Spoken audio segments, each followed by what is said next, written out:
Wah, luar biasa ya.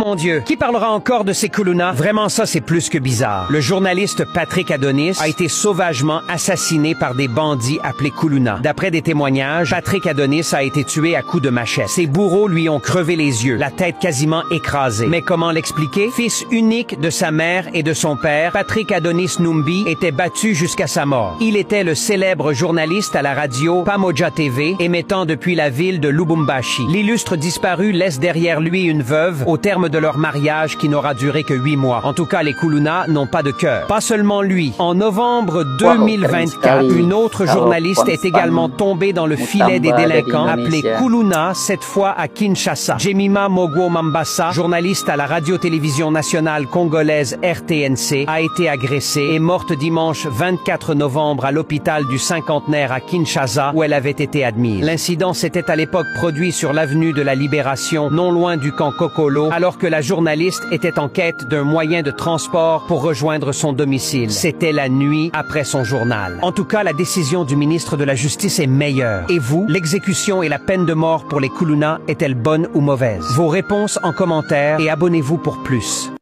Papa. Le respect mon colonel. Le monsieur devant vous ici, les bébés aux autres, bébé, pas allé terroriser tout quartier Maman Mobutu, Pays-Bas, Nakamanga, c'est lui le chef de bande.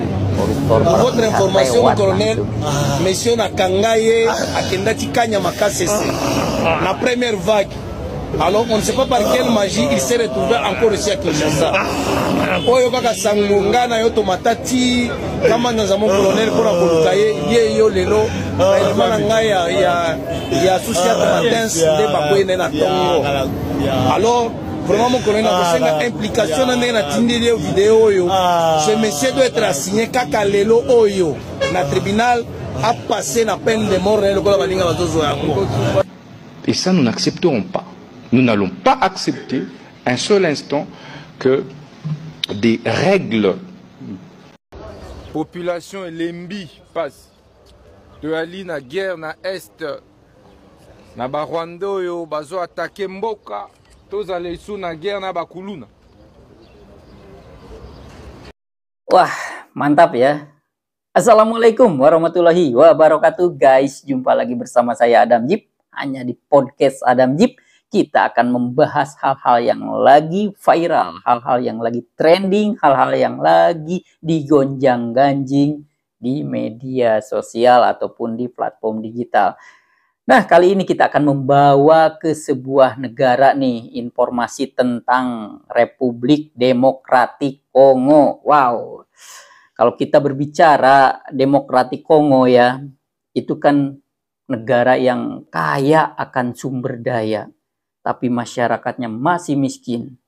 Karena kenapa? Di sana kejahatan, kriminal, gangster, korupsi masih dilakukan secara masif. Hingga banyak masyarakat yang terlantar, menderita, seperti tidak merdeka, dijajah.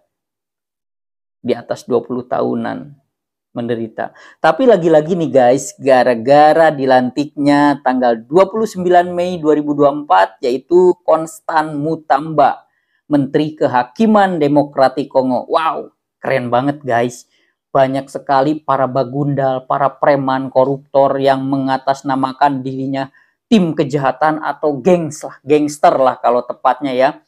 Yang menamakan atas nama gangster di sana disebutnya Kuluna. Nah, dengan adanya Menteri Kehakiman Constant Mutamba ini langsung disapu habis. Sekarang mulai membaik di sana, situasi konflik kejahatan tuh udah mulai makin mereda, makin mengecil. Keren banget ya. Terutama nanti kita lihat bakal terjadinya dihukum mati, dieksekusi mati para penjahat yang merugikan rakyat, merugikan negara itu secara massal oleh Konstan Mutamba. Wow, penasaran lagi ya? Kita langsung lihat cuplikannya guys.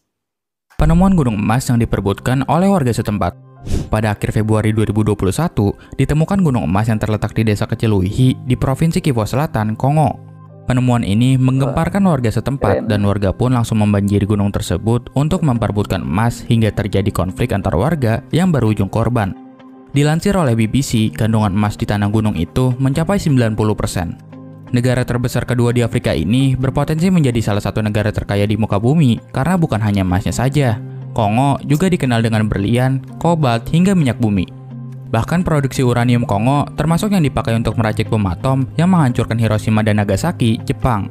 Namun faktanya, dengan segala kekayaan alam yang mereka punya, masyarakat Kongo masih jauh dalam kata hidup sejahtera. Karena banyak sekali negara yang menginvasi untuk mencuri sumber kekayaan alamnya dan melakukan perbudakan hingga korupsi. Kejadian ini viral di seluruh dunia. Kenapa? Karena para masyarakat dari berbagai daerah di negara Kongo ikut adil untuk mencari emas di penambangan. Mereka semua berlari dari atas gunung menuju tambang emas yang berada di bawah untuk mencari lokasi di mana emas berada. Walaupun ada penambangan dari pemerintah menggunakan alat modern, para warga Kongo tetap ikut berebut untuk mencari emas. Karena kandungan emas di tambang ini yang mencapai 90% menjadikan harga emas sangat mahal.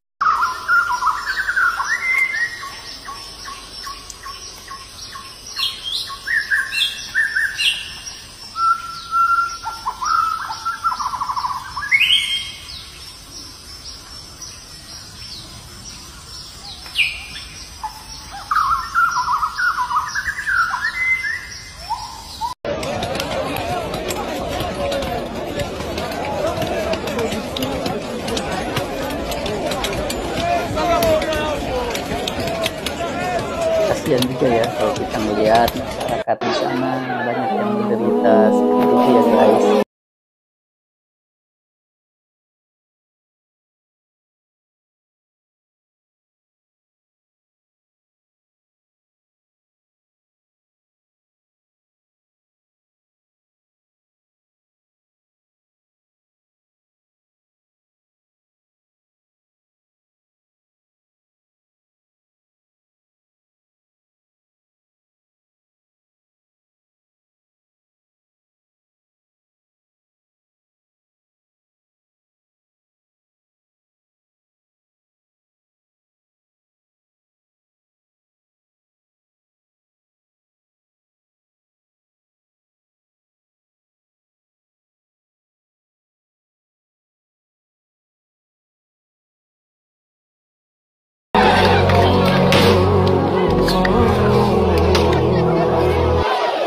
Ada banyak crazy rich di salah satu negara termiskin di dunia.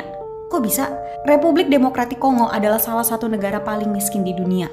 72% penduduk Kongo hidup di bawah garis kemiskinan ekstrim dan cuma sekitar 19% dari total penduduk yang memiliki akses listrik.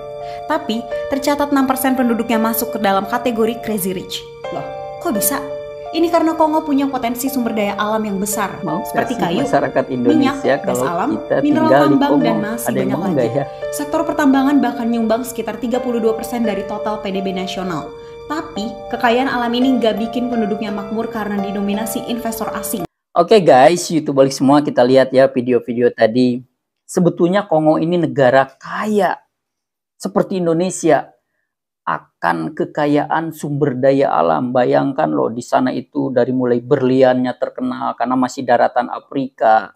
Di sana itu hasil alam, hasil bumi, hasil hutan, pokoknya semuanya persis kayak Indonesia, kaya. Tapi di Kongo ini banyak sekali masyarakat yang masih miskin. Karena kenapa? Di sana itu masih seperti berlaku hukum rimba. Siapa yang punya kekuatan seperti gangster, tim kejahatan, perampok, dan segala macam, koruptor, para pejabat yang maruk ngambil uang rakyat. Akhirnya banyak sekali di sana masyarakat yang terlantar lebih dari 20 tahun. Dan yang herannya tadi kita lihat, banyak juga di sana crazy rich, wow, bilioner yang uangnya tidak berseri, miliarder, wah, masih banyak di sana. Jadi kesenjangan ekonominya, sosialnya masyarakat itu sangat jomplang. Miskin benar-benar di bawah kegembelannya, yang kaya benar-benar statusnya crazy rich. Ngeri ya di Kongo itu. Karena kenapa? Kejahatannya masih secara masif. Apalagi di sana itu sebetulnya kita lihat dari kandungan bumi aja berlian. Wah, berlian kualitas terbaik semua. Makanya terkenal di seluruh dunia. Tapi ya itu tadi. Banyak sekali masyarakat yang jatuh ke titik terendah, yang benar-benar dibawa kegembelan. Bukan kemiskinan lagi, kegembelan.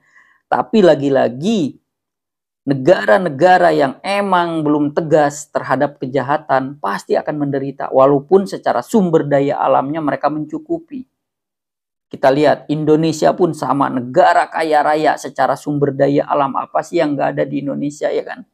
Kenapa masih banyak sedikit yang jomplang? Karena itu tadi, koruptor masih subur, surganya koruptor. Ada orang bilang di Indonesia ini surganya koruptor. Tapi andai kata gaya dan ketegasannya Konstan Mutamba dipakai di Indonesia, habis koruptor mikir 2 kali. Percaya sama saya. Ngeri juga ya. Jadi ternyata koruptor, kejahatan, pejabat-pejabat penjahat yang nipu rakyat itu membuat negara miskin. Walaupun sekaya apapun sumber dayanya, apalagi hasil alam, hasil bumi, hasil lautnya mencukupi, mumpuni. Tapi kalau para penjahat, khususnya para penjahat di circle pemerintahan, para oknum, belum lagi di sana gangster yang sangat masif dan terang-terangan, ngerampok terang-terangan, ngebegal, perang, adu tembak terang-terangan di Kongo itu kan. Itu yang membuat sekian persen masyarakat Kongo menderita jangka yang panjang. Wah, tapi dengan adanya ketegasan Konstan Mutamba itu luar biasa. Sampai melakukan eksekusi mati massal untuk para penjahat yang merugikan negara, yang merugikan rakyat. Keren banget. Coba koruptor di Indonesia dihukum mati seperti itu. Waduh, aman, uang negara nggak bakalan digarong lagi, ya kan? Lihat di Kongo, walaupun dari titik terendah perlahan-lahan membaik dengan adanya Konstan Mutamba sebagai Menteri Kehakiman yang mengatur hukum. Di sana itu Konstan Mutamba saat ini yang tegas akan sebuah kejahatan, kejoliman. Wah, keren pokoknya ya. Nah, YouTubeolik semua, kita ikutin lagi yuk, gimana sih perkembangan tentang Republik Demokratik Kongo. Wah.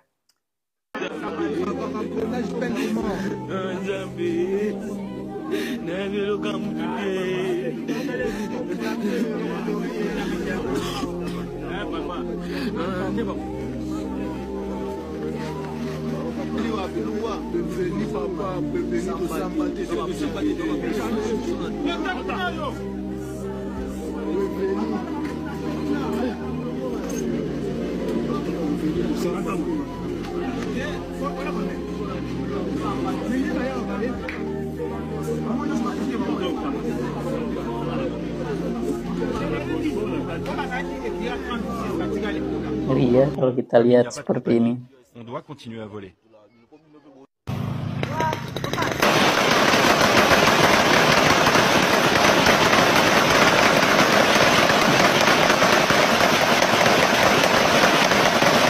Kalau kita ngelihat menjadi sebuah dampak efek jera yang luar biasa ya buat para pelaku kejahatan.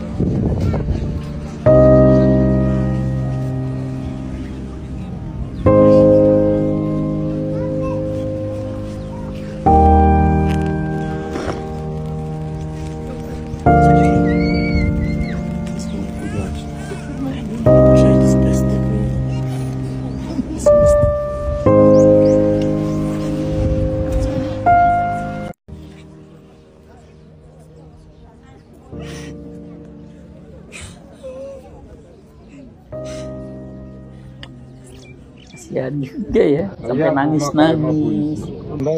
Takutannya dieksekusi mati secara massal. Bosambela Nzambe mbangu mungongo makasi bosenga bolimbisi na bato nyonso bosala mabe bato boboma Le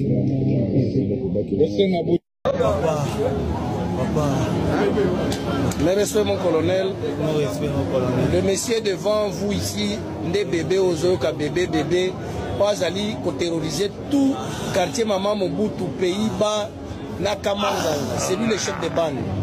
Pour votre information, mon colonel, monsieur Nakangaye, Akendati Kanya Makasese, la première vague. Alors, on ne sait pas par quelle magie il s'est retrouvé encore ici à Kinshasa. Oyo kaka sangungana yo tomatati kama nza mon colonel pour akolukaye ye yo lelo na ngai ya souci à conduit bien les travaux et je veux vraiment de bonnes réflexions avec de bonnes résolutions. Allez. Merci. Ah, ok, merci.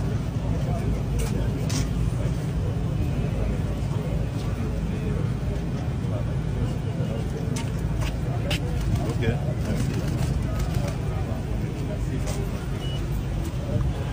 Wah, luar biasa ya guys, kalau kita lihat di Republik Demokratik Kongo ini. Wah, sampai tadi menjerit, meronta-ronta histeris. Para gangster yang mengatasnamakan Kuluna ini rasanya pingin tobat. Karena kenapa? Udah mah dieksekusi mati secara massal, digurun di padang pasir, dan sama sekali nggak pakai penutup kepala. Biasanya kalau dieksekusi mati kan pakai penutup kepala ya, ini nggak, sengaja diperlihatkan.